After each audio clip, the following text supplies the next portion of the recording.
Good afternoon, ladies and gentlemen. Hold on. I am blocking myself. Cello, you're blocking me. Come on, man. There we go. That's better. Good afternoon, ladies and gentlemen. Welcome to another episode of Down in the Valley. My name is Edson Ochoa, and I am the co-host of the Down in the Valley podcast, proud member of the Beautiful Game Network. Be sure to check out the Beautiful Game Network if you guys want to check out obviously our podcast, but also any other USL podcasts like the USL show, the Peel, who is now also a member of. Oh boy, that is going to. Hold on, let me move this up there. No. Sorry, like I said, we're trying some new things out with Restreamio, so it's gonna be some growing pains in regards to display now. But like I was saying, be sure to check out all the other podcasts like the USL show, the Peel, and any other USL and MLS podcasts. Check it out on their website at bgn.fm. Also, we want to give a huge shout out to the Beautiful Game Network's sponsors, which are Roughneck Scarves and Icarus FC. And of course, our personal sponsor, which is Natural Beauty Spa. We've got a lot to talk about today, and thankfully, we've got the crew, the complete crew, with us today. And also, before I actually introduce everybody, do want to mention that be sure to check out the actual podcast on Spotify, TuneIn Radio, Google Podcast, Apple Podcast, SoundCloud, and Stitcher. I know I did barely upload it. I'm sorry, I've been out of whack with everything that I've kind of been in charge of lately.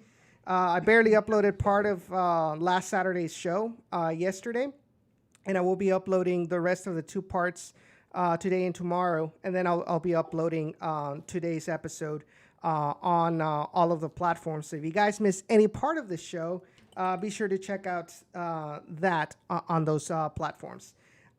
So anyways, let's go ahead and introduce everybody today. Obviously, we've had Ray, who has been with us the last couple of weeks, analyzing he's the stats kind of guy, the feedback for us. Ray Silva of South Texas Border Sports. Ray, how's it been going, man? How are you, Edson? Good day to you. Hope everyone is doing fine. Surviving Hurricane Hannah, dealing with COVID-19 as well. Uh, Prayers and thoughts to all of those who lost valuables, possessions during this hurricane. It was a very turbulent time during the weekend. The 2 hours of distraction that the Toros provided us, despite being dealt the hand that they were dealt with, uh, they, slight distraction, but overall, we're I'm doing good at least. Um, Hope to get going with tonight's show. Glad to hear that you guys are doing fine. I know I've been kind of all the way here in Houston. I've been kind of watching kind of the aftermath of everything that happened. And I know Harry says, hope everybody's safe after the storm. I know the people of San Antonio have been kind of vocal in sending their thoughts and prayers over to the people at the Rio Grande Valley. And I'm pretty sure that once we get some information of where to help, they'll be glad to help. I know they've done it before for us. The last time we had a major, not a hurricane, but it was a really bad storm. I believe last year or the year before, and they were real quick in helping us with donations and things like that. I know the people of Houston would be happy for that as well. But I'm glad that everybody here, Ray, Jacob, are doing well. Some may not have been as lucky, so we ask for their thoughts and prayers to them. Hopefully, they can get back up as quickly as possible. But we know that we, as the people of the Rio Grande Valley, we always persevere, and this time will be no exception. And now I want to go ahead and say hello to Jacob. Jacob, how's it been, man? I know it's been a while. Yeah, it's been a little while for sure. Yeah, it's been fine. just like Ray said, hope everybody's doing well.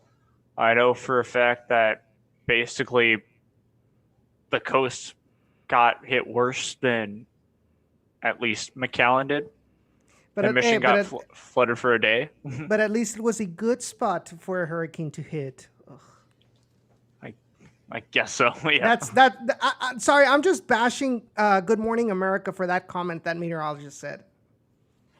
Oh, well, yeah. Good thing I don't watch Good Morning America. I didn't see it either. I just saw like somebody post that segment on Twitter, and I was like, it made my blood boil. But continue. Yeah. Either way, yeah. Looking forward to talking some soccer for sure. Yeah, it's an exciting show.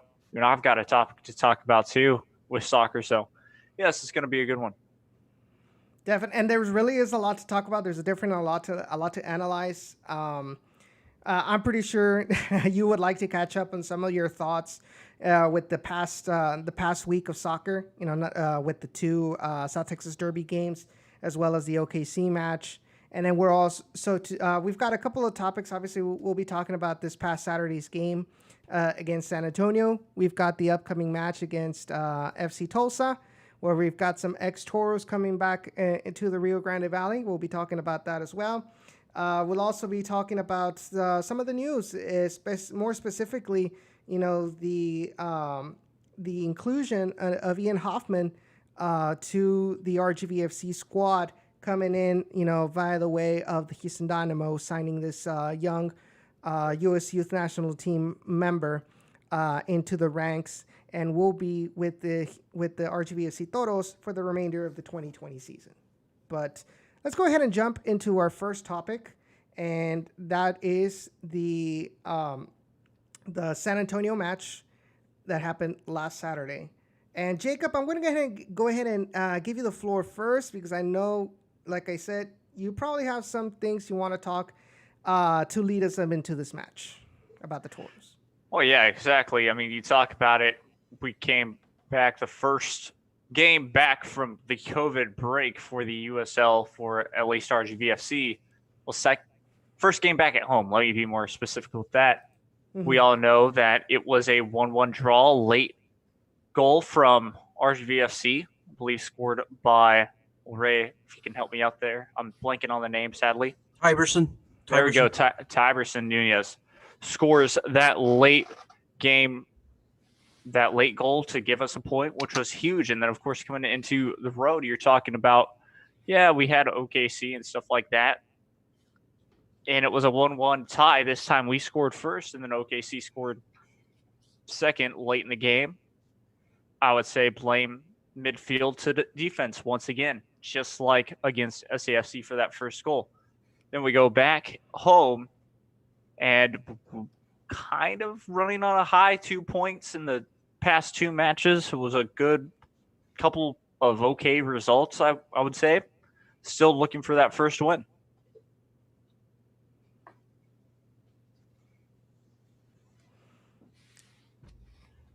You mentioned the midfield, and I think you really are truly correct that this midfield sadly has not lived up to its expectations.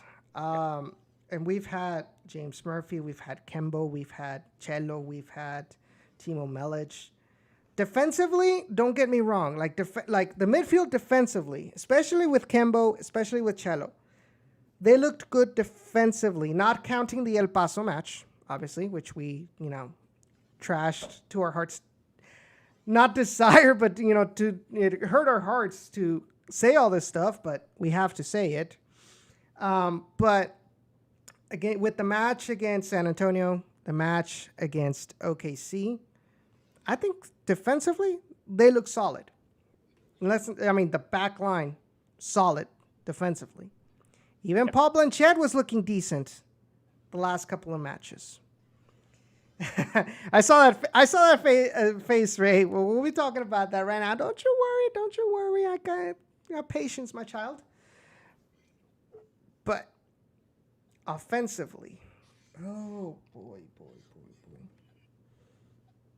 Sounds like every year we talk about offense not being there, of course, because we can't get anybody to really play it. And the problem is, and this is sad but true, everybody leaves after about 2 years, and then we're left with the young players trying to regroup. And then this does not help if they don't have experience. And we're coming into this craziness of a 2020 year in general, so they can't have more experience. They couldn't practice for a lot of months, and just goes back and forth. And to be fair, we didn't even have anybody really to begin with. But before we even talk about finishing, is, especially in the first couple of minutes, like in the first half around there, RGV has a hard time maintaining possession. Yeah. They lose the ball real quickly, especially against San Antonio. And with San Antonio, Harry told us, in that show, he said, San Antonio is going to be playing high pressure on you. In the first game against San Antonio, the one at home, it was successful. They were able to make the Toros lose balls.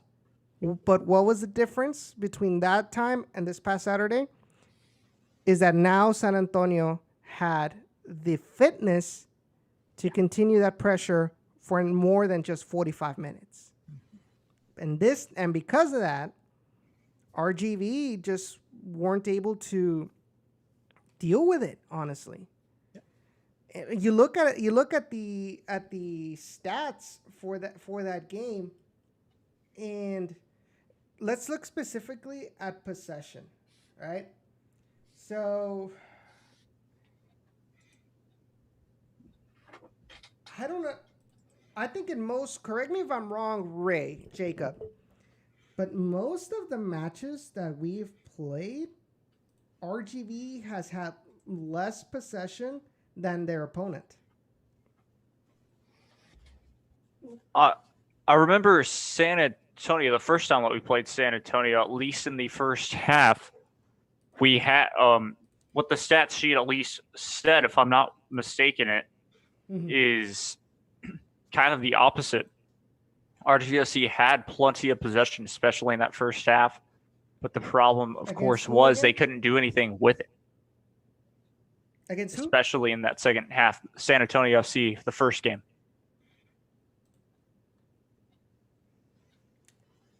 Let's take a look. Okay, so let's take a look at those stats for that match in the USL website. And by the way, huge shout outs to Jorge Pedraza and Harry, who right now are very active in the chat right now. Don't forget, guys, be sure to share this video and leave a like if you guys are enjoying this stream. We're starting a little bit slow, but it'll pick up. All right. So you look at this. By the way, they still haven't put that lineup for RGV for that game, that first game. What is going on with you? So, all right. So it looks like in the first match against San Antonio, it was 51.8 and 48.2. This was in favor of RGV. Keep in mind, though, that in the second half, when San Antonio was super tired and their legs were giving out, that's when the Toros started having more possession. In the first half, it was mostly all San Antonio. Why? Because they kept on RGV kept on losing the ball in transition, right? Because of that pressure. Okay. So now you move on to the next one for week 5, and that was the match against OKC Energy at OKC, or was it week? Yes. And you look at the possession of that game. 67.7% OKC Energy, 32.3% RGV. Yeah, they pulled a Houston Dynamo is what I would love to say, because remember, we scored first in that game and then decided to drop back and defend. Give ourselves only 1 point. Give ourselves no chance to have an opportunity at maybe trying for a win. I know Shot Chart could say different, but at that same time, what are you going to do about it when you decide to try and defend and you can't necessarily, just like we talked about at the beginning of the show, hold possession? Weird thing is, though, and I think here comes the biggest difference in that match. Toros had 21 shots in that game. but only 5 were on target. OKC Energy had 12 shots in the whole game, and 8 of them were on target. 2/3 were on target. And you're talking about a fourth, 25% on target for the Toros. And we go back with this whole, with the, what Coach Echeverry mentioned last week. Not even last week, last year.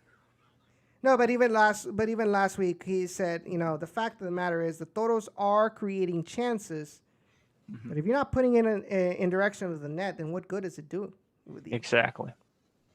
And it's like the question was asked, the coach is, here's the thing, and my dad tells me this all the time.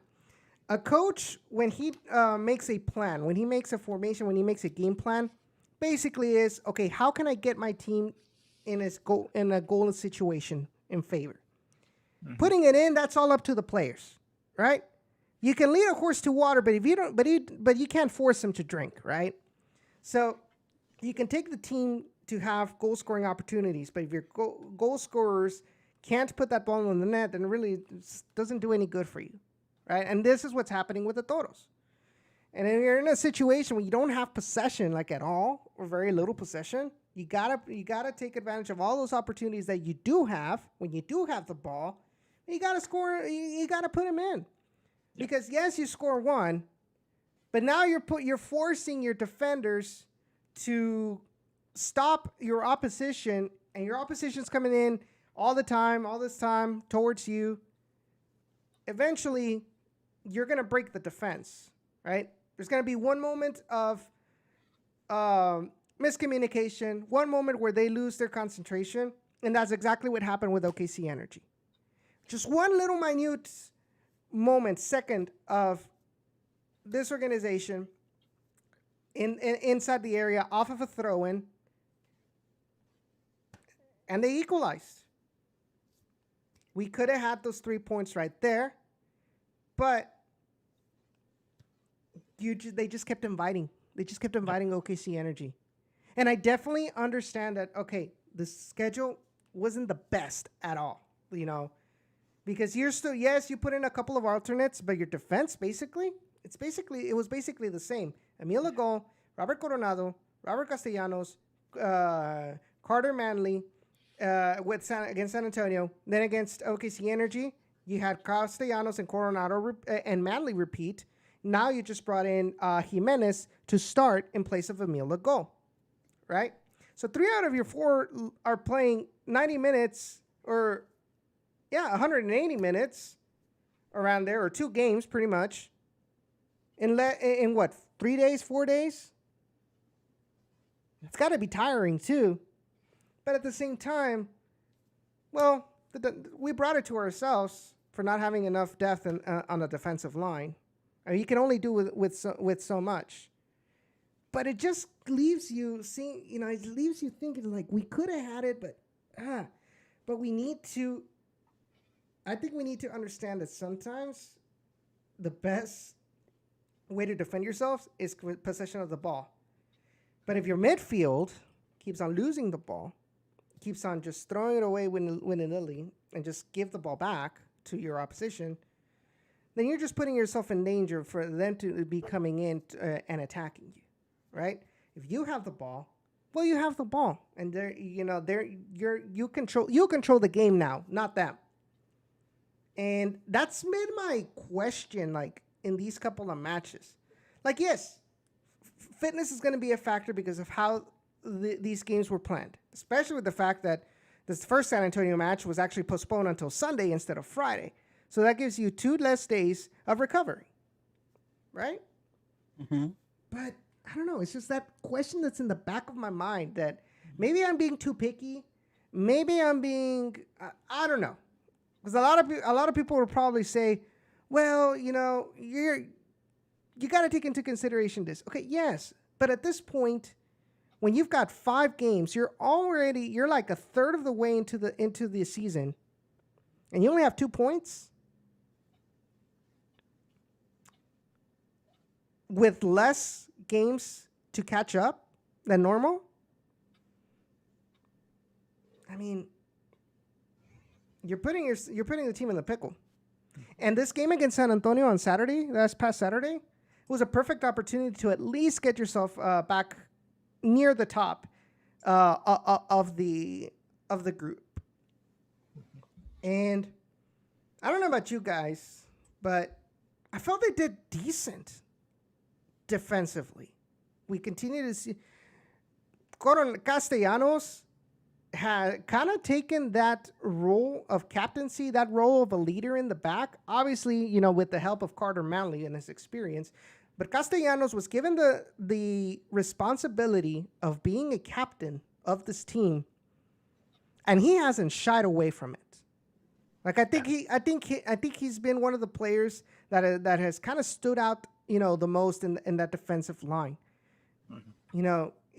A lot of people, you give them a captaincy, you give them a leadership role, and they'll shy away, like they won't play well. And I know, Ray, you gave us stats in the last episode on Saturday in the pregame of how well like the defensive line their numbers were going into that match. And yes, and to kind of continue backing up that theory of being successful in the defensive rates. As a team, the Toros were at a very high margin of conversion rate of 78.9%. And that was with 19 successful challenges. Mm-hmm. They also had a higher number of team clearances compared to San Antonio.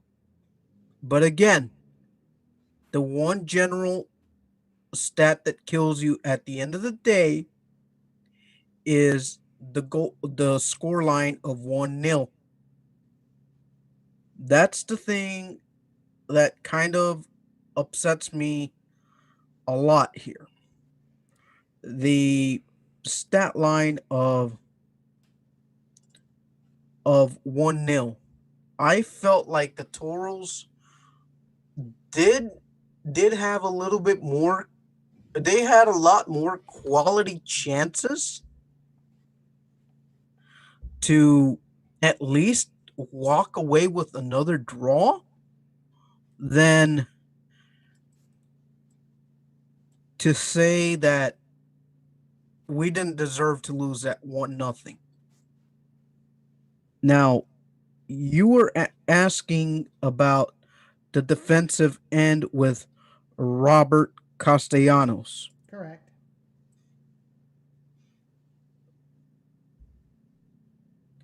Okay. His passing accuracy came at a 57.1%. Ideally, you want to be in the 60s. Mm-hmm. Okay. He was 50-50 on the duels won and lost category. Okay. But if you look at the aerial one, he was straight up perfect. He was a clean 1-for-1. Now, let's take a look at another defensive player, Coronado. His passing accuracy was very clean. A nice sparking clean of 86.7. He had a 60%. No, take that back. A 57.5% duels won. Okay. Mm-hmm. So he won 5 out of 8 of his duels, and he won his only aerial duel. Now let's take a look at the latest member of the back line, Diego Rocha, the academy product. He did pretty well before he came off the pitch. Yeah. Passing accuracy close to 70%. On both ends. On the defensive end, close to 70%, and offensively, close to 70%. He went 50-50 on his duels. The only duel that he lost was over the air. And then you take a look at Carter Manley. Carter Manley He was very efficient. 2 out of 3 in his one-on-one duels won. Yes. Passing accuracy, he was okay overall. On the defensive end, he was a little bit suspect. He was only held at 55%. So the pack line may not be the issue. So now let's erase all of our defenders and let's bring in the midfield. And I present you the Okay, just to confirm, this is just in this past Saturday's match, right? yes. Yeah. Okay, continue. I present you our first midfield or substitute coming in. Your favorite, Christian Lucatello. Okay. Here's what scared me the most about his game after he was subbed in. His passing accuracy in the opponent's half. 33%. However, defensively, he was 70% accurate. So you kind of have to like make it up somewhere with Christian Lucatello. He went back and defended quite well.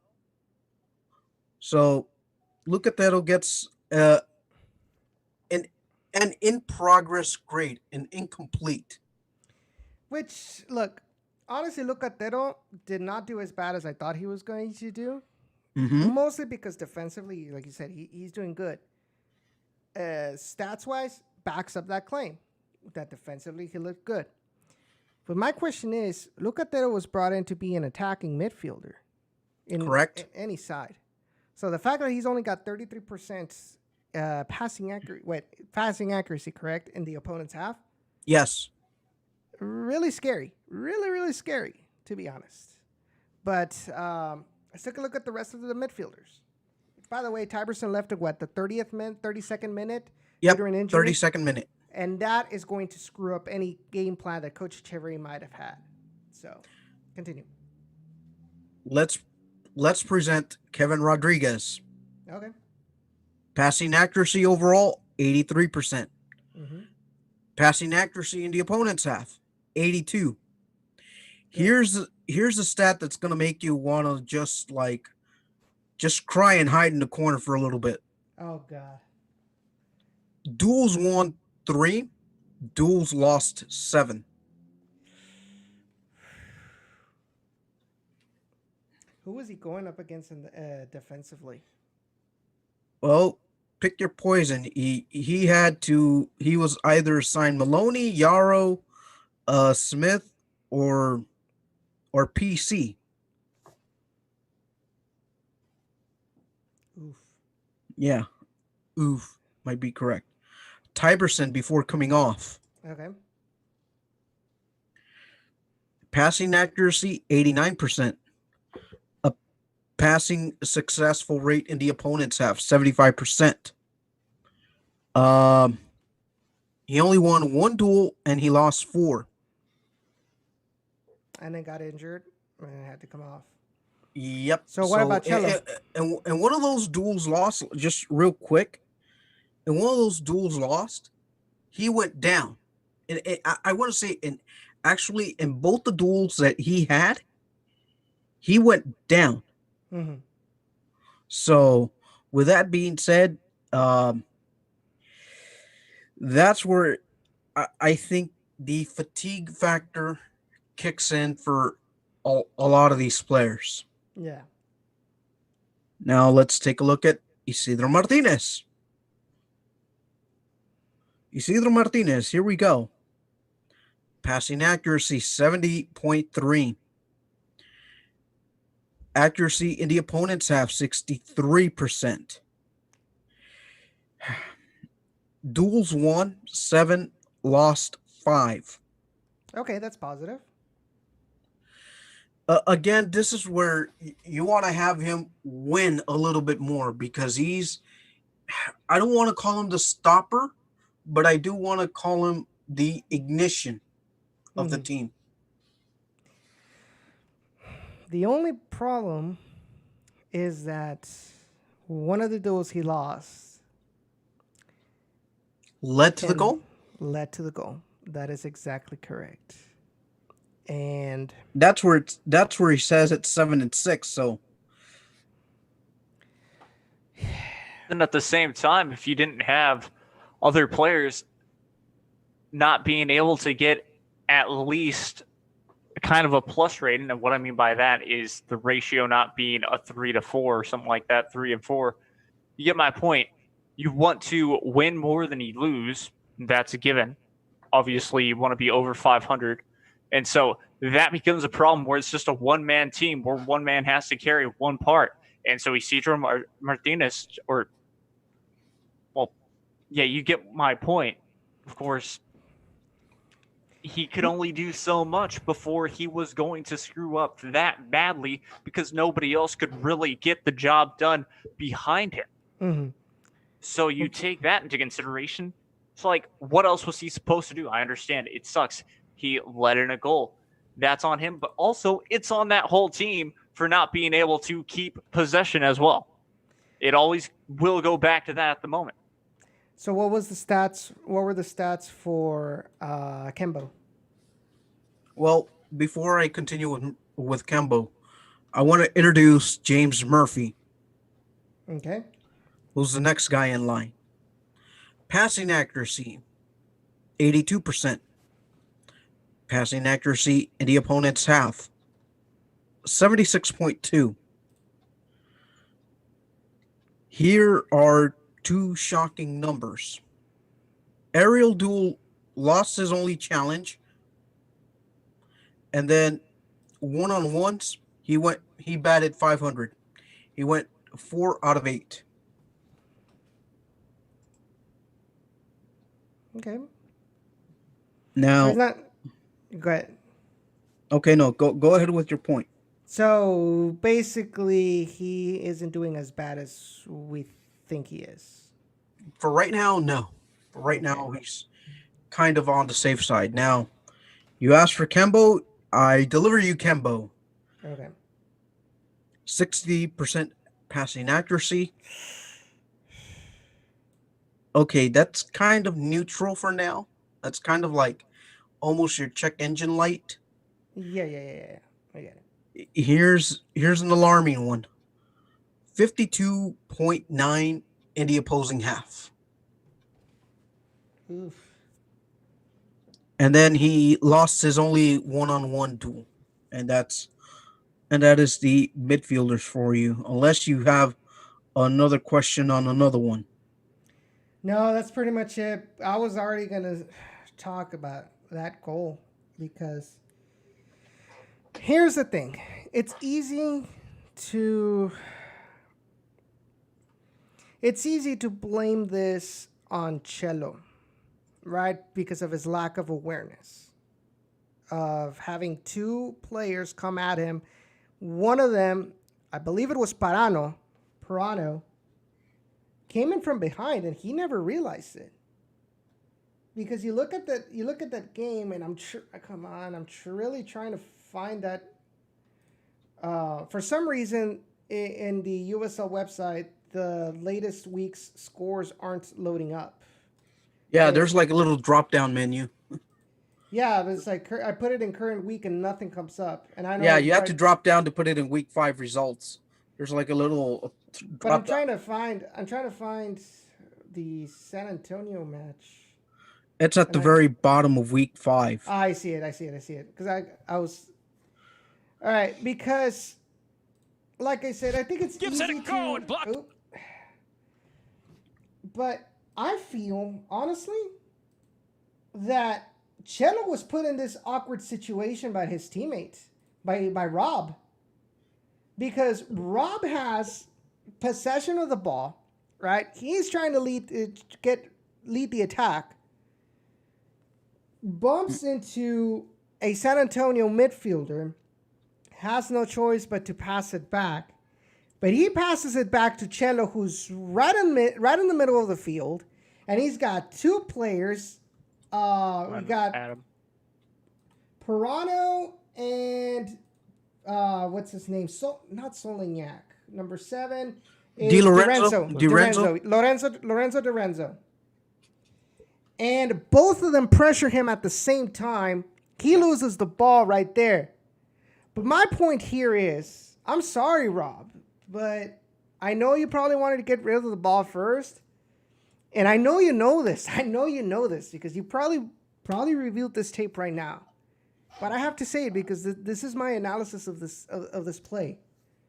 But Rob did not do Cello any favors with that pass. He didn't give him an opportunity to receive. By the time he received it, he's already got two players on him. And they were already ready to pounce. He loses the ball. Okay. Right? Mm-hmm. Go on. Cello had two touches in that. When he receives the ball, he has two touches, right? He sees Pirano coming at him, and he doesn't see that Dorenzo is behind him until he controls the ball, and I think Dorenzo is the one that kind of touches that ball away from Cello's foot and into Pirano. At the end of the day, San Antonio recovers that ball, right? They steal that ball. Pirano dribbles it through the middle. Cello tries to get this ball back, slides. At this point,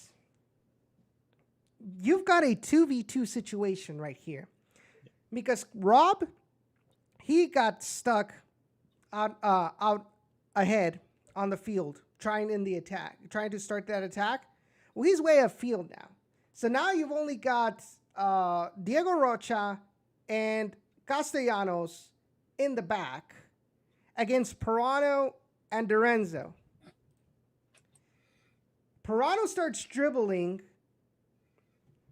He attracts Castellanos. Diego Rocha's looking at Pirano, never notices that Dorenzo is unmarked behind him.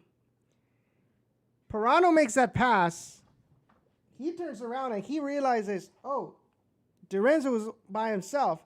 I'm not sure if Rocha thought that Coronado was going to be coming back quickly, that he was going to be there, marking Dorenzo. I'm not sure. I'm not a mind reader or anything like that. But Dorenzo receives this ball unmarked.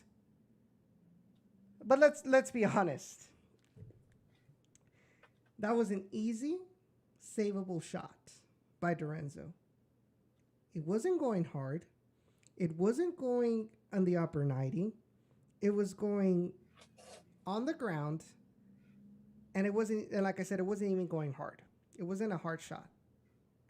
I don't know what Paul Blanchett thought. I don't know what his thought process was of instead of kneeling down to grab it and hug it. To me, it seemed like, and I know, Jacob, I know you've played FIFA. But you ever played a game where your keeper glitches out and does this random ass animation that makes no sense, has no common sense for a human keeper to do? This is what it looked like. This play was what it looked like. A glitched out keeper animation on FIFA. Mm-hmm. I'm sorry, Paul. It might sound harsh, but that's what it seemed like it. Common sense says it's going on the ground. It's not going hard. I'm going to kneel and pick up that ball. He basically threw himself, tried to block it with his legs, and all he did was redirect that ball inside his own net. Yeah. Like, Paul, you were doing so good the last couple of matches. I was willing to give you, to kind of, you were redeeming yourself in my eyes. And then you do this making yourself into a good goalkeeper is what it seemed like. I mean, he was leading the whole league in saves. And you just don't understand how this happened. Yeah. But that's my take. That's my take on that goal. Well, I mean, yeah, in a lot of ways, yeah, that's correct. And one thing that I'd say is why Blanchette did what he did is because maybe he felt like he was blocked and maybe he felt like the ball was going a different way at the same time. Sometimes those balls that, yes, don't seem too hard, but if they have a little bit of bounce to them, are confusing. But again, just like he said, you don't necessarily throw yourself at your goal, basically, and try to save it with just your feet when you know it could be a little softer. If anything, you can go up and try and maybe dive on the ball. If anything, there of course, just like we said, are two different ways to really go about it. So yeah, it's one of those mistakes. That's why he's in the USL. That's why, of course, he was a backup. You're still going to have goalkeepers. You're still going to have those players that are going to make a bit of mistakes because they still need to grow. In my opinion, it's better to grow now than to, just be waiting around or something like that. And it happens later on when you're about 3 points away from the playoffs. So, yes, of course, we don't have a lot of games to get back into this at all. At that same point, it's better to have happened now than later. I am just looking overall right now at the USL stat sheets. Blanchette is second with 18 saves. Mm-hmm. Here's the opposite crossfire to this. Goals conceded, tied for third. The other clubs that are ahead of us: Philadelphia Union 2, Memphis with Tim Howard, Atlanta United 2, and Timbers 2.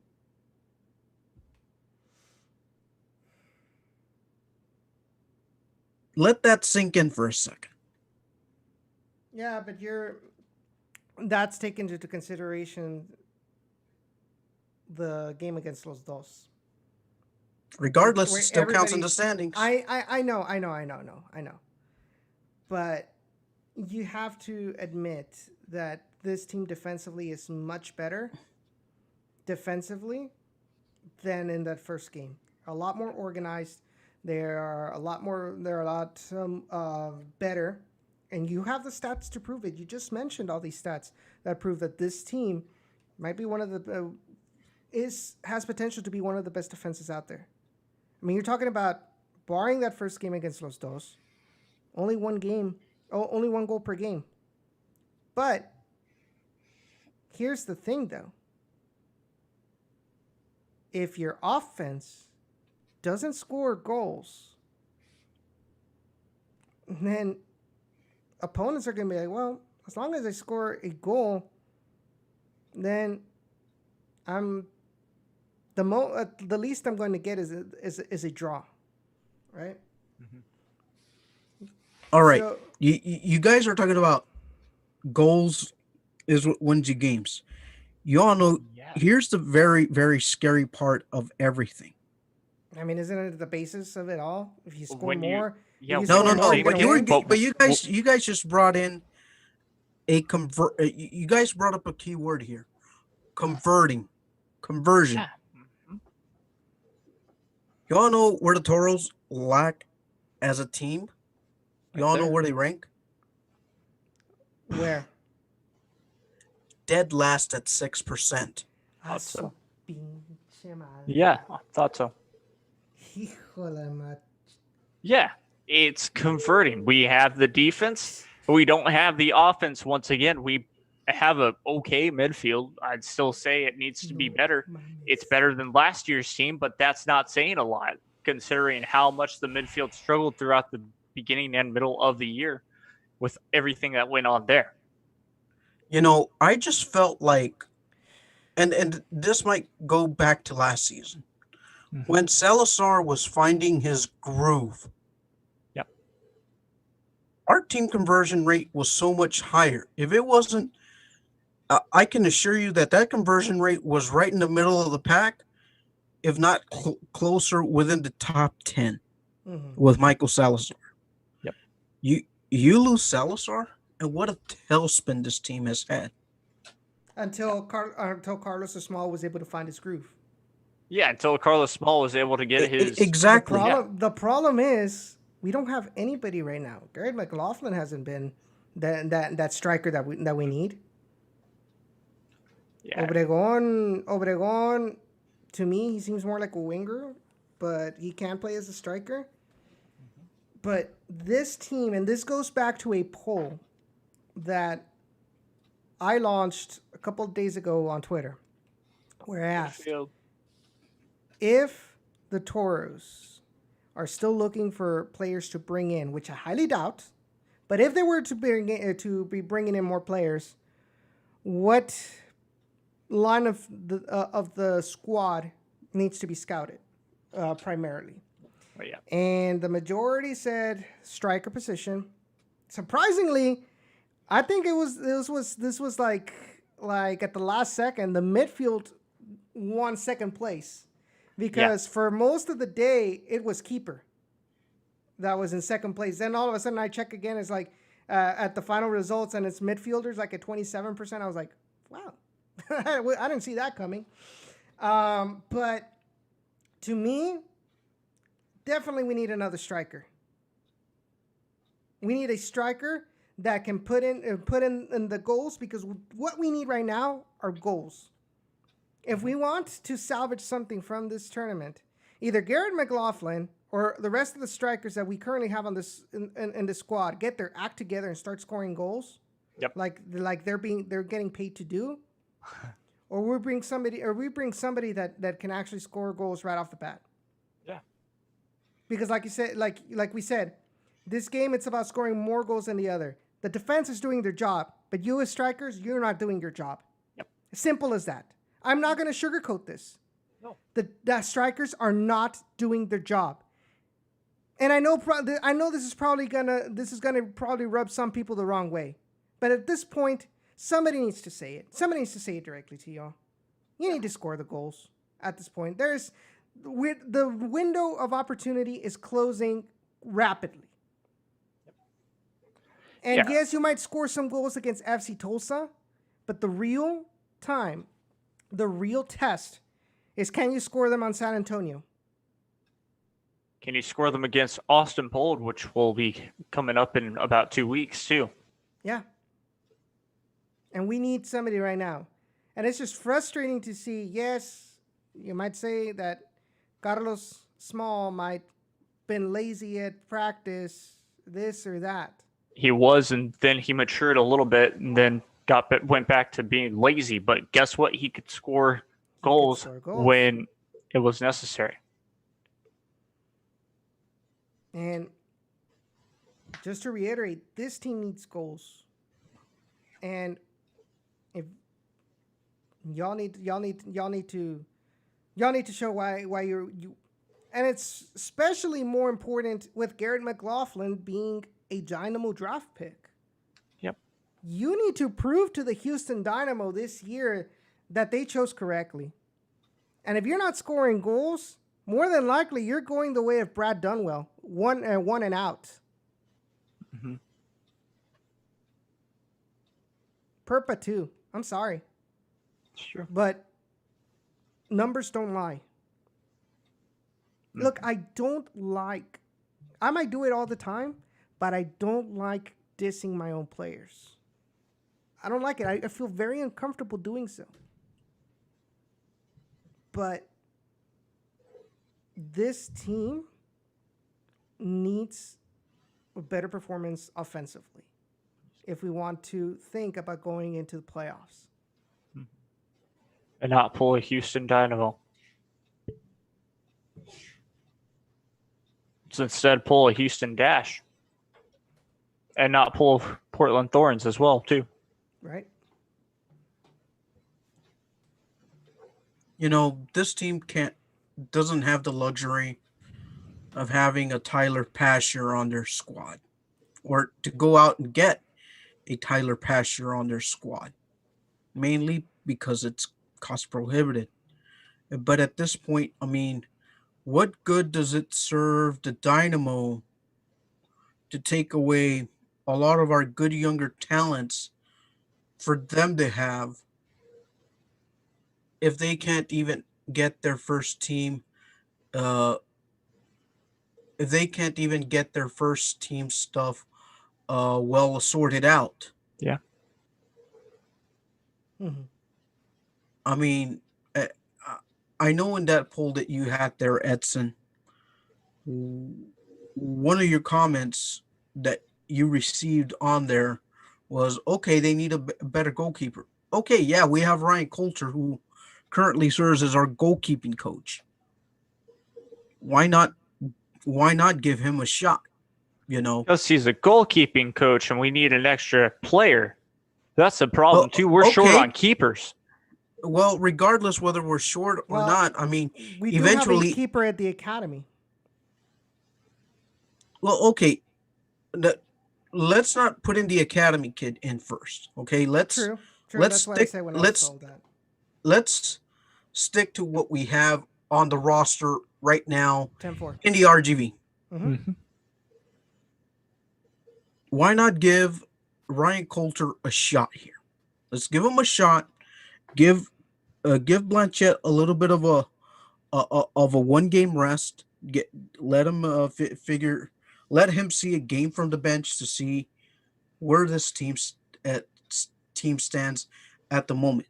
Let him grasp and learn a little bit from the bench, and then from there, let him and then put him back out there. See see what happens. Although with that kind of move happening, I think one would kind of say, "Oh, you're already throwing the white flag." No, you're kind of not, because you want your rookie to grasp and learn as much as he can. And I figured with putting in Coulter, I think it would serve Blanchett a little bit to kind of like grasp and learn at least for that 1 game, and then see and take that approach. Wouldn't that also be kind of like a warning, like, hey, I know we're short, but that doesn't mean that your starting position is a given to you? It kind of exactly kind of give him that nod, even though he does have some qualities, and then some of those qualities that make you scratch your head a little bit. Hmm? So it's a kind of like a double knife edged sword there. Now, defenders, okay, I can kind of see where we need defenders, because yes, you have Emil at goal. Yes, we have Rocha. You have Carter Manley. You have Jonathan Jimenez, who's like completely new Hmm. to the defensive line. You have the Roberts back there. Now you've got Ian Hoffman. Now you got Ian Hoffman available, which would come up soon. That's going to be another topic there. Um, at this point, adding a defender would be kind of safe besides Hoffman, but then again, I mean, just work with kind of what you have there. Midfielders, okay, they've been the prime suspect as to why these goals have been let in recently. So there's that to tinker with a little bit. So Ian Hoffman can go both ways as far as defending in midfield. Now you come up to your forward position. Again, you only had Obregon, who, out of that entire bunch, who may have scored a goal. And then now you have Beckert, who has scored, but they don't score like on a regular basis. Hmm. So now you're kind of have to like fight for yourself a little bit to see, okay, do I bring in another striker with experience at the USL Championship level, who has been there, that has done that, or do you continue the Dynamo trend where you bring in someone unproven, you bring in someone from the college ranks or someone from the academy who feels is ready for the professional game and try to bring them in to score some. Now, my question now is, and I'm going to take advantage that Jacob is here. The Dynamo's eliminated from MLS is back, right? Mm-hmm. Now, I know the COVID situation isn't ideal for either city, whether it's Houston or whether it's the Rio Grande Valley, which is understood. Yep. Mm-hmm. But would it be a surprise to see a player like Michael Salazar or Ronaldo or even Mauro, who really wasn't having a good performance at MLS's back tournament, but see at least one of them loaned down to the Rio Grande Valley Toros for in between till they finally get a decision on whether the MLS will be back to a regular season format? I'd say that's smart, but I'd be shocked if it happens. I'd be very shocked if it happens, considering, of course, yes, Houston Dynamo can say all they want. It's about COVID. We don't want to risk our players and stuff like that. But in reality, do they really want to send down players in general? Does Matt Jordan really want to do that because they have a chance of getting hurt? Do the players want to be sent down because it's technically their off season? No. And I think that's that last thing you said, and that's been my biggest concern. That's been my biggest anger towards some of the players that have been loaned down to the Toros. Yeah, they don't care. They don't care. Simply, they don't put in their 100%, whether it's by direction of the first team head coach, or because they see it, or like Ronaldo Peña, where he sees it as a step down. Like, well, you know what? I don't care. I'm not gonna put him at 100%. You know. Mm-hmm. I mean, and I look at understand where that led him. I mean, I understand that Tab also did mention when we had him on the peel, he did mention that he did want to add accountability to those players that will be loaned down to make sure like that they prove themselves in the USL, that they need to get, that they deserve minutes at the MLS level. It won't be before where it used to be a given, you know. Now he wants it to be like, oh, if you're not going to be having a positive impact on the Toros, which is a division below MLS, what makes you think that I want to give you minutes in the MLS level where, you know, it's higher, it's a higher level. It's a higher, and the level of responsibility is a lot higher. So, like I said, I don't know what needs to be done, whether bringing in somebody on the transfer market or bringing in a loanee from the Dynamo. Yep. But at this point, if the Toros want to salvage something, they need to do something offensively. And I know coaches. Coach sees this. Like, he sees that there's a problem. He mentioned that, like, this is a responsibility. I can't go in and score goals. This is a responsibility 100% of the players, that they need to take advantage of these opportunities and put it in the back of the net. So, I don't know. It's same old every year. Except that this time we can't blame it on the loanees or losing players, because we have this roster since the beginning, and they're not proving themselves offensively. Nope. So yeah, Los Dos was a different story. This time, nope, not at all. My thing is, from the list of players that you guys mentioned, I wouldn't bother bringing in Ronaldo Peña. Oh, definitely not. At this point, I'd give anything to get anybody. Well, I think you would probably sell your kidneys short there a little bit, Jacob, because thankfully his contract is up at the end of the year. So I would probably like to have someone like Michael Salazar a guy who's been in the MLS before, a guy who has scored at the championship level. Mm-hmm. Out of the list of players that were mentioned, he's probably like the only one that I would like to have with the Toros at this point. What would you say about Nico Lemoine, another player who's been He's in more of both? a winger, though. We need a striker. We need a killer inside the box, not someone who can lump the ball in. I think we got plenty of people who can do that. Yeah, that is true. At this point, lumping the ball inside the area box isn't the issue.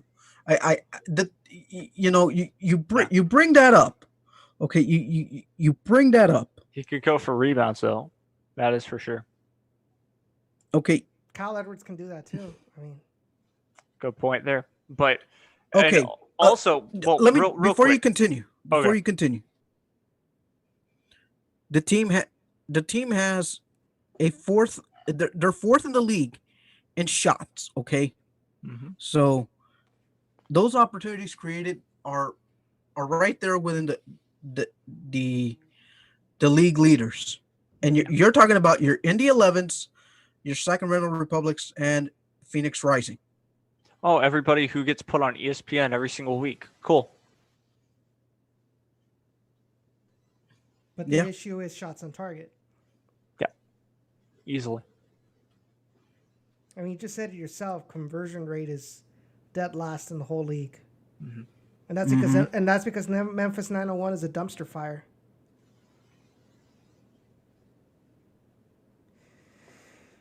We need a striker. At this point, I would definitely even go and get Carlos Small out of Panama. He has no team right now. He's a free agent. At this point, as long as he's been staying fit, though, that's another issue. Sure. Yeah. That's where the head case issue kicks in. Yeah. But we know how he performs when he's 100% focused. Exactly. We need something like that right now. And then the other problem would be, since he is in Panama, quarantine. And he cross over. Exactly. Quarantine that too, because he would also be going into Texas, another hot spot. Then RGV, that's just another city that's pretty much a hot spot in Texas. Although I think numbers have gone down just a tiny bit. But the protocol does say that if you're coming from outside the country, it's a mandatory 14-day quarantine. Yeah, easily. Ray, what is your solution, or what is your proposal for this? Oh boy. Cover your ear. Do we go with what we have, or all right? Bring it. No. Don't be afraid to buy anyone from League One. That would be my best optimal solution. I'm just kidding. But no, in all seriousness, outside of the two North Texas Soccer club players who were the league leading scorers, I would probably take like the next best of available scorer for League One at this point. Think about it. Their salaries aren't. They're just as equal. Making anything, yeah. They're just as equal as a USL Championship team, but only that costs that you could probably pick up somewhere at a significant prorated cost. But that's just me, though. At this point, I mean, if you're not gonna have any help for the Dynamo, I mean, go out, identify a striker from League One, and bring him in at this point. But we don't work in the front office, right? Yeah. It seems like nobody works in the front office, though. Sometimes. Hey, that's a bit. Trust me, that's a bit over exaggerated. I will say that. Yeah, that's why they call. Look, in the business side of front office for RGV, I have no complaints as of right now. No. Just some minor suggestions on how to improve, but complaints, I don't have any at this moment. The Dynamo, Technical side, that's a different story. And that's what we're mostly focusing on right now. Oh, yeah, because I forgot. They technically own this team. Even though it seems like they don't because they don't care. But then again, they don't care about the Dynamo either, so. I mean, the good thing is supposedly that Matt Jordan's contract ends in December, so. But will they renew him? Because he's cheap? Probably. That's the question, and I would hate for that to happen. So anyways, guys, I think we kind of beat a dead horse here. Let's move on to Tulsa. I think we need to talk about this for another hour. Oh, we could go on and we can go on and on and on to talk about this. But time is of the essence right now. It is right now 8:08, and we don't want to make this episode too long for me to edit. But yeah, we got to think about Edson. Right? Yeah, you do most of the stuff anyway, so yeah, I'll be nice. The man of many hats. Exactly. But mostly about the fact that having a 30-minute episode is too long for a lot of people, like to listening back on a podcast. Imagine an hour and 30 minutes. So it's not really about me. It's about the audience. We're trying to retain the audience, if you know what I mean. True. But anyways, moving on to Tulsa. So this Saturday, by the way, before I go into Tulsa, Ian Hoffman. So Ian Hoffman was brought in by the Houston Dynamo, and he is a U.S. under-20 national team member. He was brought in, refresh my memory, or actually let me grab the communication email from the Houston Dynamo. All right, so Ian Hoffman, U.S. under-20 national team defender, can play midfielder as well. He comes from Karlsruhe. I know I botched this. I don't speak German. Kaiserslautern. No, it's not Kaiserslautern. Not Kaiserslautern. It's Karlsruhe SC in Germany from the second division. Interestingly, so the press release says he's a defender midfielder, right? Mm-hmm. In the U.S. men's national team, in the youth national team, in the under 16s, it says that they used him as a left back. Yep. Under 20s transfer market have no information to what position he played. I'm assuming he was still played as a defender. But in Germany, he was actually played as a midfielder and a winger. So, and I know I saw a comment saying that they really want to kind of polish up Ian for a defender role, because they say that the depth size of the national team system for midfielders is very saturated. Yeah. And there's really not a lot of defenders available. So if he has the experience playing as a defender, maybe Tab Ramos wants to polish him in that defensive position, and that's where we're going to use him as a Toros. Just wanted to bring that up because I thought that was interesting to know to what kind of direction Gerson Echeverry and Tab Ramos kind of want to take on the kid. But he does have, like I said, he has under 20 experience. He has under 16 experience with the national team. Let me see what else. He will be loaned to the Toros for the rest of the 2020 season. Mm-hmm. His international transfer certificate is still pending, so he will probably more than likely not play against Tulsa. We'll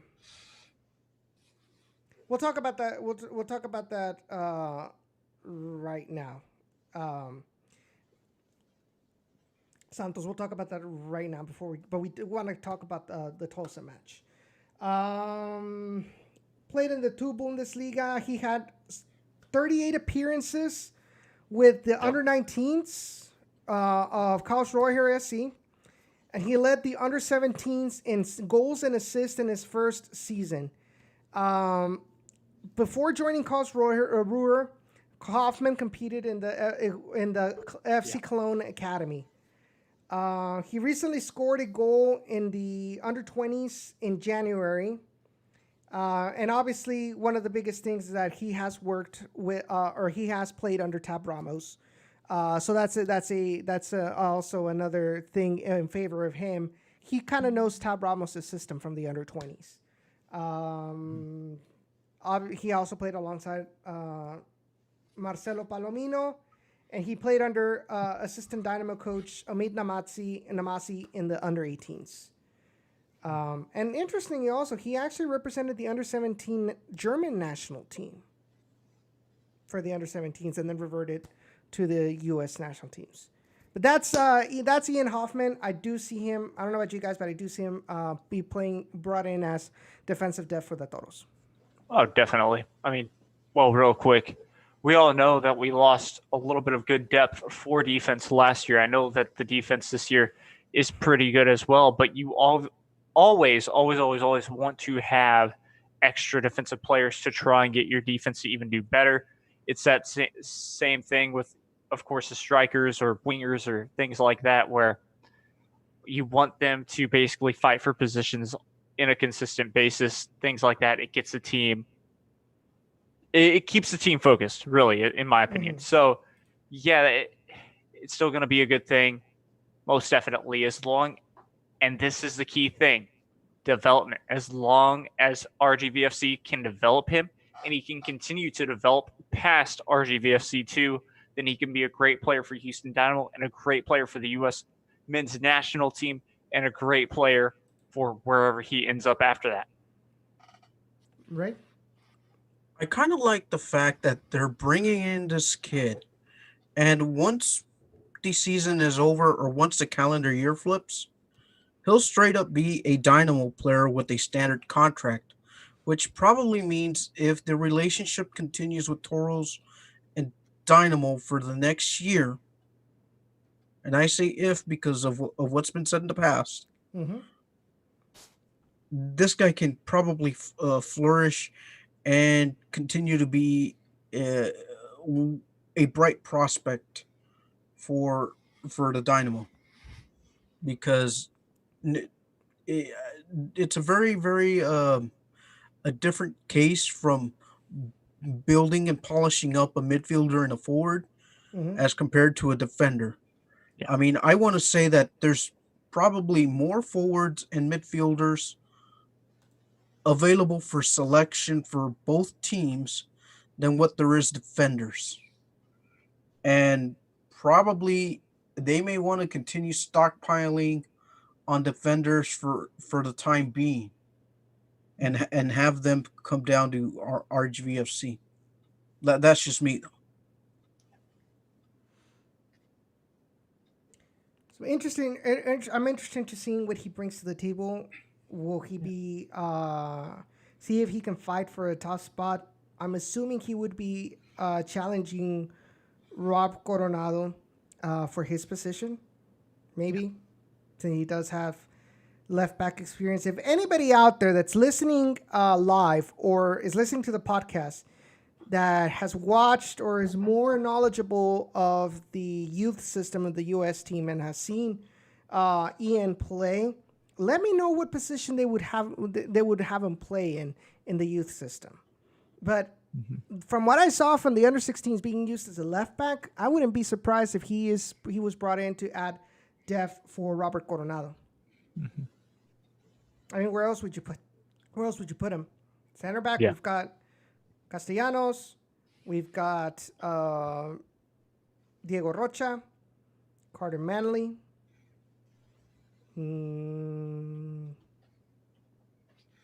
Well, I mean, right now the team's playing with I don't want to call it a makeshift back line, but at this point, I mean, Legault can probably play anywhere in the back line, whether it's right back or left back. We've seen Robert play center back too, Coronado.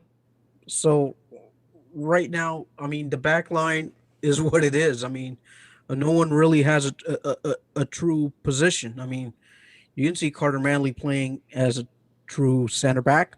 You can also see him playing as a right back and left back. So right now, it's not that coaches are playing trial by error here, but I guess this kind of backline stuff has has been working for now. But if you noticed also before I move on, that they've been bringing in very flexible players, and by flexible I mean that you can play them in various positions. Yeah, I mean that's why. I mean, I think the team right now is in a very very good position, but otherwise they're thin. I mean, Diego Rocha. I mean, yes, he had a nice christening by fire in the Derby. Mm-hmm. Uh, Jonathan Jimenez. I mean, he's a work in progress. Uh, the one question remains. I mean, Vic, Victor Garza. I mean, who knows what his status is? I mean, right now he's projected on a roster to be a midfielder. Mm-hmm. Can he be a midfielder that can play a little bit more of a defensive role, or is he one of those just genuine type midfielder? Uh, Not box to box type of guy, but just a plain midfielder that's just going to win you balls, find the offensive catalyst, and let's move on type of player. So Santos brings up a comment. One last comment before we actually talk about Tulsa. It's already going to be 8:30. So after the game against San Antonio, there was, as always, Facebook kind of lit on fire. There were a couple of comments asking for coach to be sacked, like there usually is every year. Mm-hmm. I mean, it is Facebook after all. But he says, I say keep. Santos says, I say keep him. Much more time if results are the same. My thing is, and I mentioned it before, is that Coach Echeverri has done a good job with the material that he has, putting him in scoring situations. And like I said before in this stream, is that coaches, their game plan is putting the players in a favorable position to score. But if your talent level of your squad is poor and doesn't score those opportunities, that's not coach's fault. Well, at the point of sub the striker that isn't scoring and putting in somebody that might score. But if almost all of your strikers are having a drought and they're not bringing you a player to kind of fix that problem, then that's not coach's problem. That's front office. That's Matt Jordan. That's the general manager's problem. Nick Koba or Matt Jordan. But mostly Matt Jordan. So I feel like those comments on Facebook, number one, expect them. Like I said, it is Facebook. Facebook tends to be very toxic in their comment sections. You're not going to let me lie. And number two is they, for the most part, they don't know how things are run. I saw posts asking for Ron Patel to be fired. And they're like, and we're like, well, why? And he's like, well, because he promised us a team that was going to fight for a championship, and he's not fulfilling it. I mean, Rome wasn't built overnight, folks. And number two, he doesn't have any control over the technical aspect of this team. We go back to Matt Jordan. He has control over the technical aspect. He's the one that brings in the players. So if you want to bark up against a tree, or why the Toros are not winning, blame the Dynamo.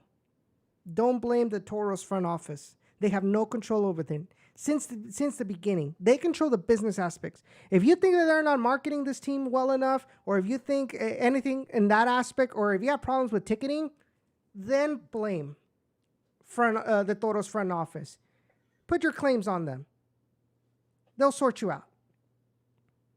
But what happens on the field, they have no control over it right now unless they go fully independent.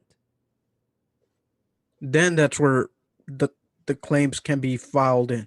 Exactly. But at this point, you either educate yourself to what's really happening, and not just go willy-nilly blaming blaming Ron Patel or any other member of the Toros front office. That is not their battle at this time. And that's what I'm going to say about that. As far as coach, keep coach. But give him good material to work with. If you give Echeverri good material to work with, if you bring in, let's say, I'm not asking you to bring in superstars, because we know we don't have the budget for that, but at least players that can keep up with the best of the best in the USL throughout the squad, and he's still bringing in bad results, okay, then fire him. But at this point, with everything against him, and he's still, the past years that he's been, when he's allowed to give consistency to the squad, He gives it. he gives results. Mm-hmm.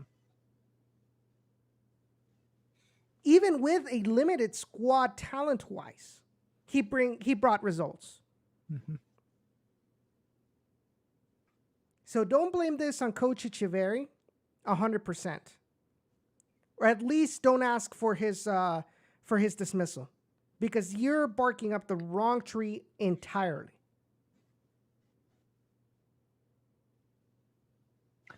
Yeah, I'm going to say this. That's my favorite part about Facebook.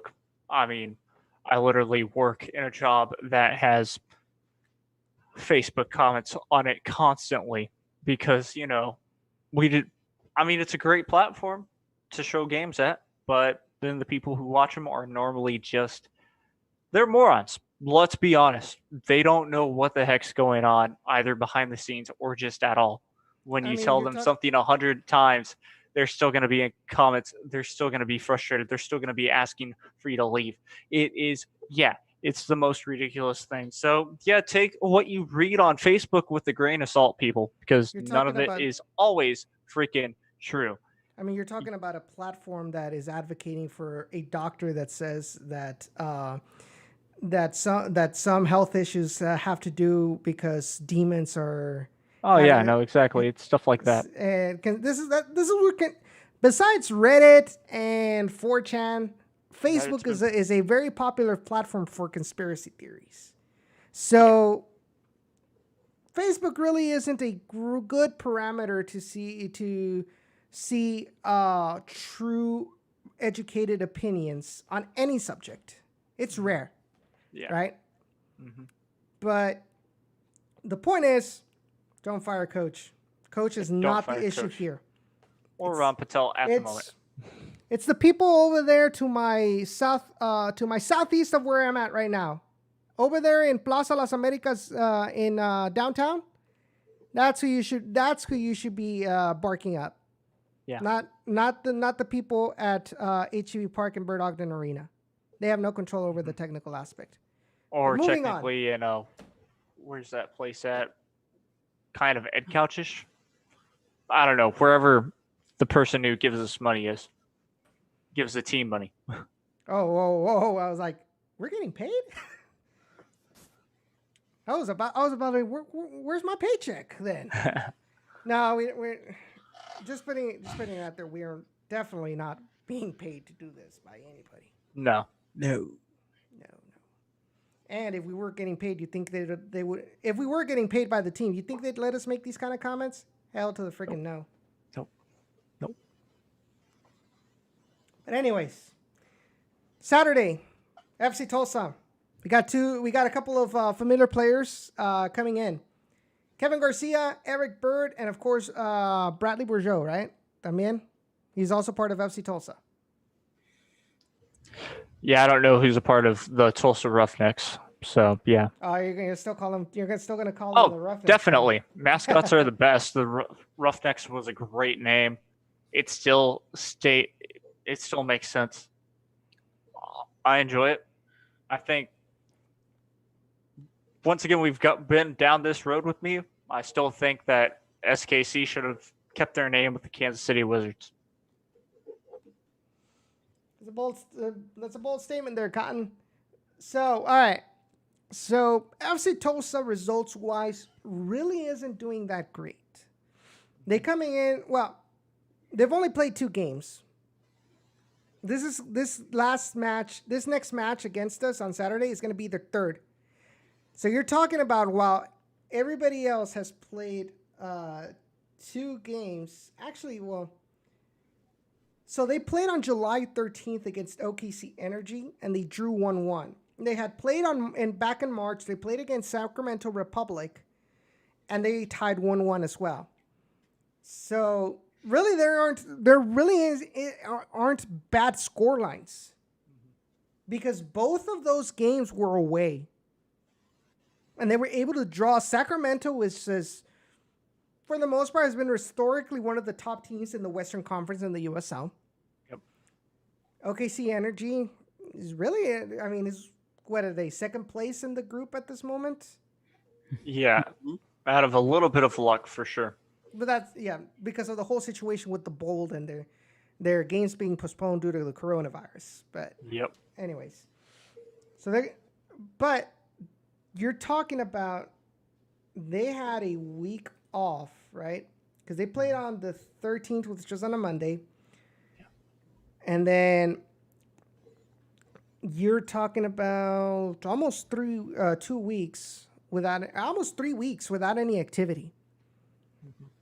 So how that is going to affect Tulsa going into this match, going into the humidity, which I assume there's going to be a lot of humidity with all the moisture that's still around from Hannah. I have a feeling that might play in favor of the Toros in this Saturday. Very possible. You know how I kept telling you guys that each team is eventually gonna enter a Toros type gauntlet like the way we just finished seeing? Mm-hmm. Well, guess what? This is gonna be their gauntlet. Starting Saturday for Tulsa, they're gonna enter a stretch of playing 5 games in 3 weeks. Ooh, I'm seeing that, yes. Because they play the Toros. They play the Toros on Saturday. The next Saturday, they go and visit St. Louis FC. Then on Wednesday, August 12th. Our captain Todd Wharton, St. Louis. I just gotta reach in there, you know. Well, you gotta pull my heartstrings like that, bro. So Saturday or Wednesday, August 12th, they go back home against San Antonio. Then the following Wednesday, the 19th, they play Austin Bold, and then they travel August 22nd to San Antonio. So another one of this time, this is where they get to suffer. Yep. And I feel like if this is our opportunity to jumpstart ourselves, this is it. This is definitely it. If you cannot beat Tulsa, then you're losing a huge opportunity to rescue something in Group D. I mean, right now, let's forget about winning the group. Let's try to. We're not going to win the group, but yes, I get what you. But at least salvage something to make it at least sneak in through that back door. Sneak in through that back door. Make it valuable to get that first place. So, what are you guys expecting from this match? I'm expecting 3, only because I think that the Toros are in so much better shape than what Tulsa would be. That's just my train of thought. Jacob? Yeah, I mean, I would think 3 for sure. The only problem is they would have to get something going early and continue the pressure. That's where they lack. That's where they've lacked all season long since even Los Dos. I will bring that up. Even after the break, that's where they've lacked. It's just that pressure. Like we talked about at the start of the show, you got to have some possession and you got to know what to do with it too. So that is a big issue with it just in general. And so if that really goes their way, yes, you will be seeing 3 points most definitely at home. Pablo Ancheta has to be on his game, what defense does, but at that same time, the attacking form has to be there. You have to finish your chances. You cannot shoot them to the golf course where the illegal, I'm going to call them the illegal fans that are watching the game. And what I mean by that is nothing, bad. It's just, they said no fans for a reason, but there's still fans everywhere. They're rebels. They're the rebels. Let's put it like I that. know. Yeah, the rebels. There we go. That's even a better name. There's rebels everywhere trying to watch their teams play. So, yeah, you're going to find that. As long as you don't kick it over there, it's going to be perfect. So, yeah, we got to get 3 points. You got to be on top of their game big time. That's going to help them out for that long stretch when they have a lot of road games until they come back home. Like a month.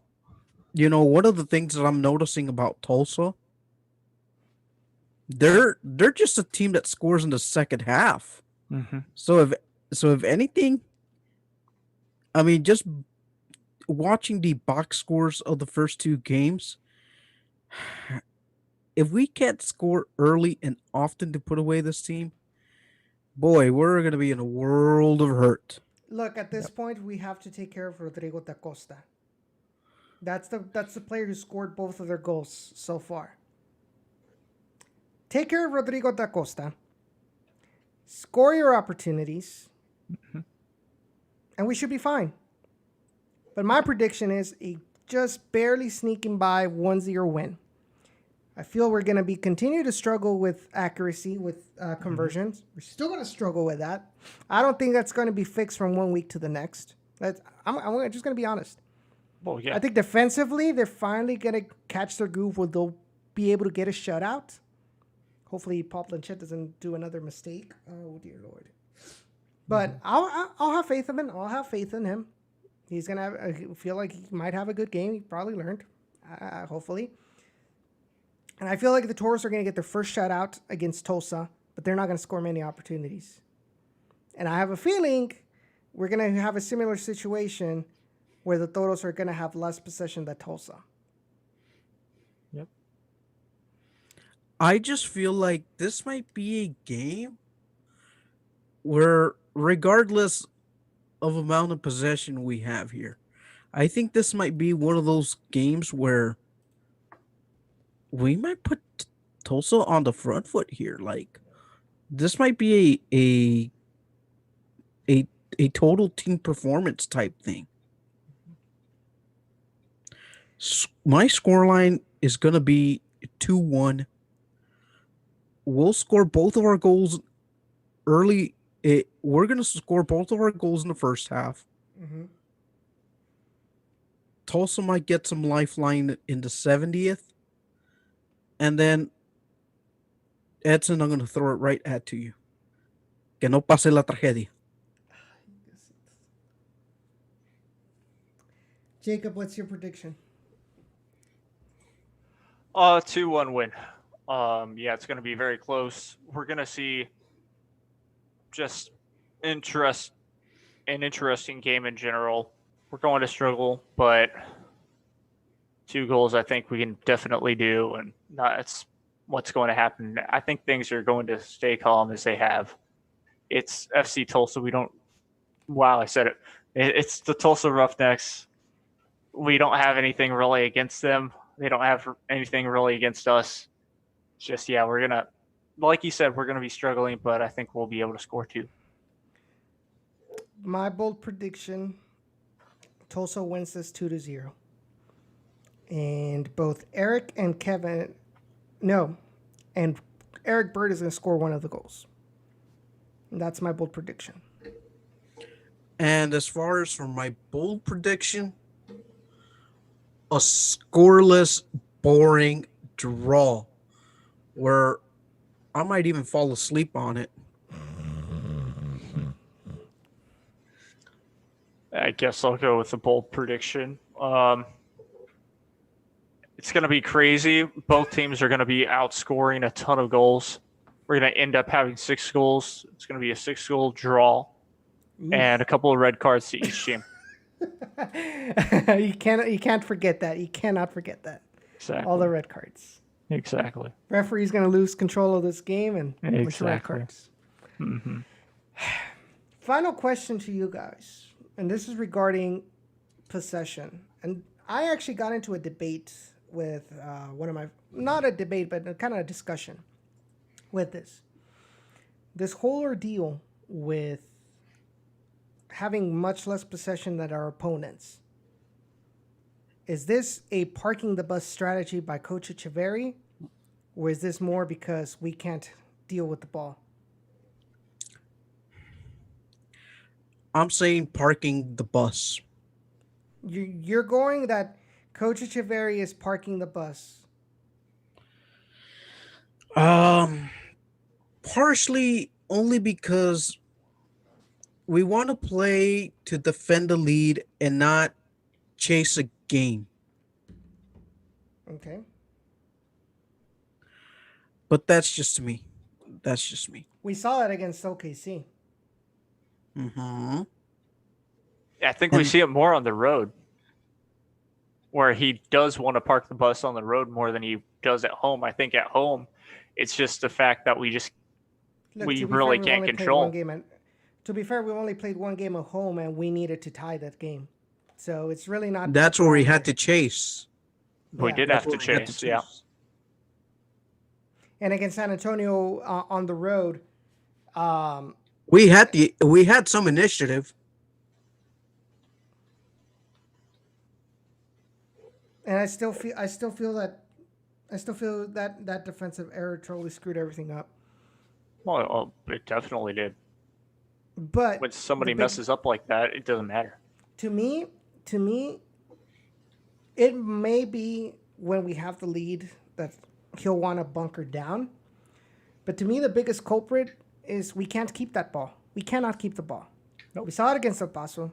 We saw it against OKC.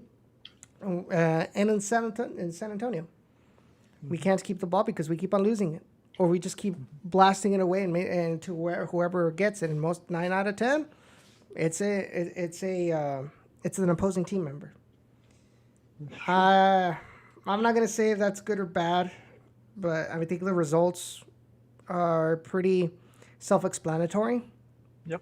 I'm not gonna tell Coach what to do in that aspect. If that's his place, his plan, then so be it. I'm not going to tell him, oh, you need to be more attacking, because stats also do say we do have opportunities. We're just not converting them. Yep. Look, if the players would convert their chances, we wouldn't be talking. Yeah. We wouldn't be talking about the situation.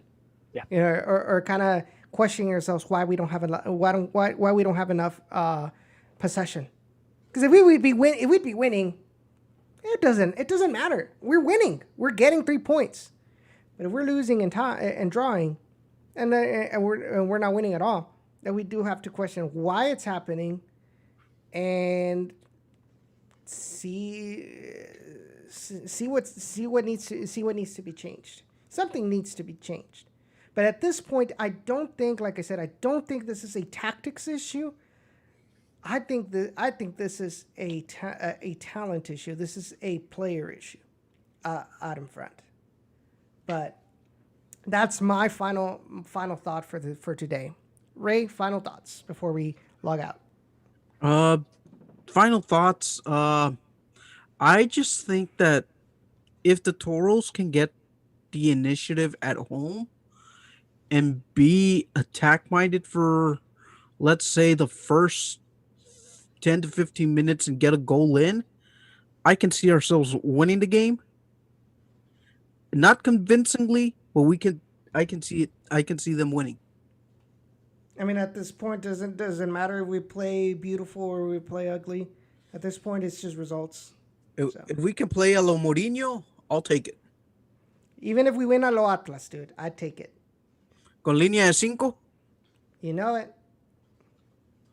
¿Y a base de empatitos? No, okay. No. I went too far there. I'm sorry. No. That truly is El Profe Cruz mentality right there. De unito. But Jacob, final thoughts. Yeah. just need to convert basically at home and need to convert on the road too. I would say that. And also one thing besides this too, and this is of course a huge point, is look at this. We talked about it earlier in the show. Our academy isn't the best, things like that. Guess what? Because of the whole Houston Dynamo thing, we just lost another player to a different academy. Not even joking. And they were in the young academy, but we're going to move up and most likely play. That goes to show you that the academy in general, whether it's Houston Dynamo or RGVFC, isn't doing too hot. Yeah, my cousin, really talented player. He went to, or he is just about officially going to Lone Star High School and will be playing in the Frisco Academy. Oof. Yeah. I'm thankful that he actually went there because he's got a better chance of growing to be a more successful soccer star or soccer player in general than if he were to kind of be stuck down here, which stinks to say it, but at that same time, that's the case. So, yeah, those are my final thoughts there. Quick question before we go, and it sucks that Ray left us, but because this would have been a good question for him. So Code Awesome says, you're saying that it's a talent issue. Would you prefer to see second division Mexican players or from other leagues? Other leagues. I'd rather see them from other leagues for sure. I mean, you're seeing El Paso bringing in players from the Mexican First Division. Well, yeah, but because they're independent. But what I'm trying to say more along the lines is at least we need somebody that's got experience. Carlos is small. He might not have come from a prestigious league. He had experience. But his international experience and Arabia Unido isn't an elite in CONCACAF, but they have CONCACAF Champions League experience. So having Carlos Small with that really helped out. He might have been lazy at practice. He might have had his defects. Every player has them. But when he scored goals, he scored in a bunch, right? It is no mistake that Carlos Small left the organization being the top scorer of the league.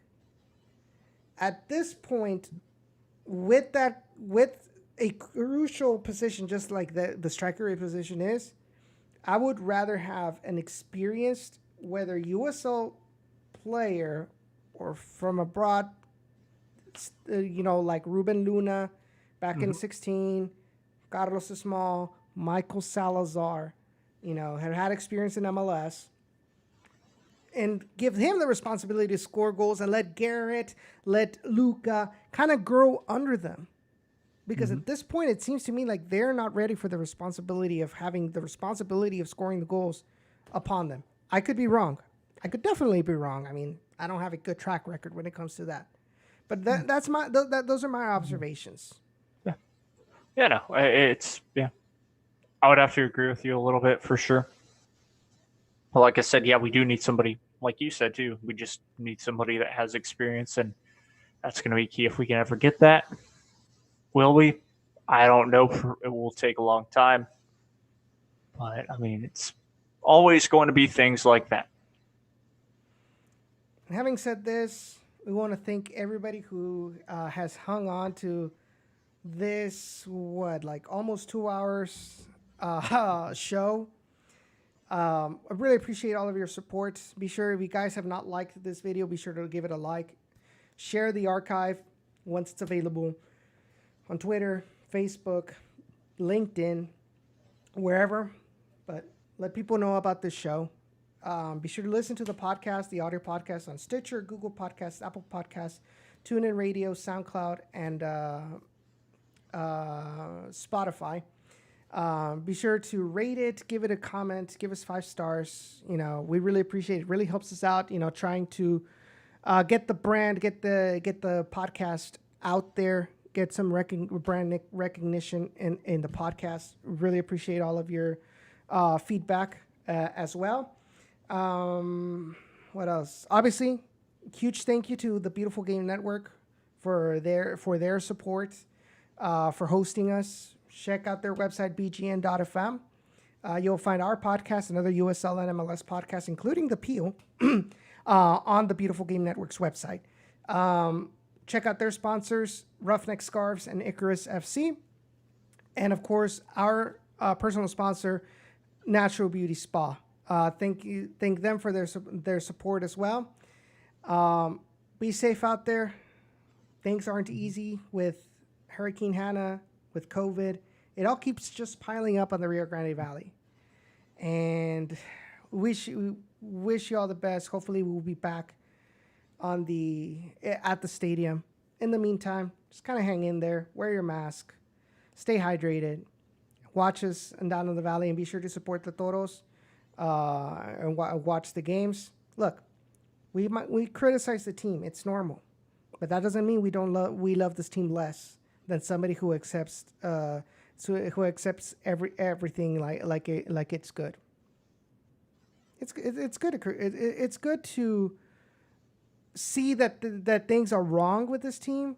What is not good is just bashing for the sake of bashing. Yep. There are ways to do it, but just going with the Queen from Alice in Wonderland, off with their heads. It's not the way to go. You want to do it, that's fine. I'm not one to say, but sometimes it kind of goes against you. You might have a legitimate reason to do so, but it kind of goes against you sometimes. People might not take your concerns as seriously as if you're a little bit more, I'd say, equanimous in your way of bringing out your grievances into social media. But Jacob, thank you so much for tuning in with us. Want to thank Ray, wherever he is, for coming on the show as well. Be sure to follow him on Twitter at JacobYoung456. Be sure to check out his Twitch channel as well, the Overreacted Gamer. Mm-hmm. Yeah. And, of course, Tip of Texas Sports Network on YouTube for some racing content. My name is Edson Ochoa. On behalf of everybody here on Down in the Valley, wish you all a good week. Hope to see some people at the Zoom viewing party on Saturday. Hopefully we can get a Toros win.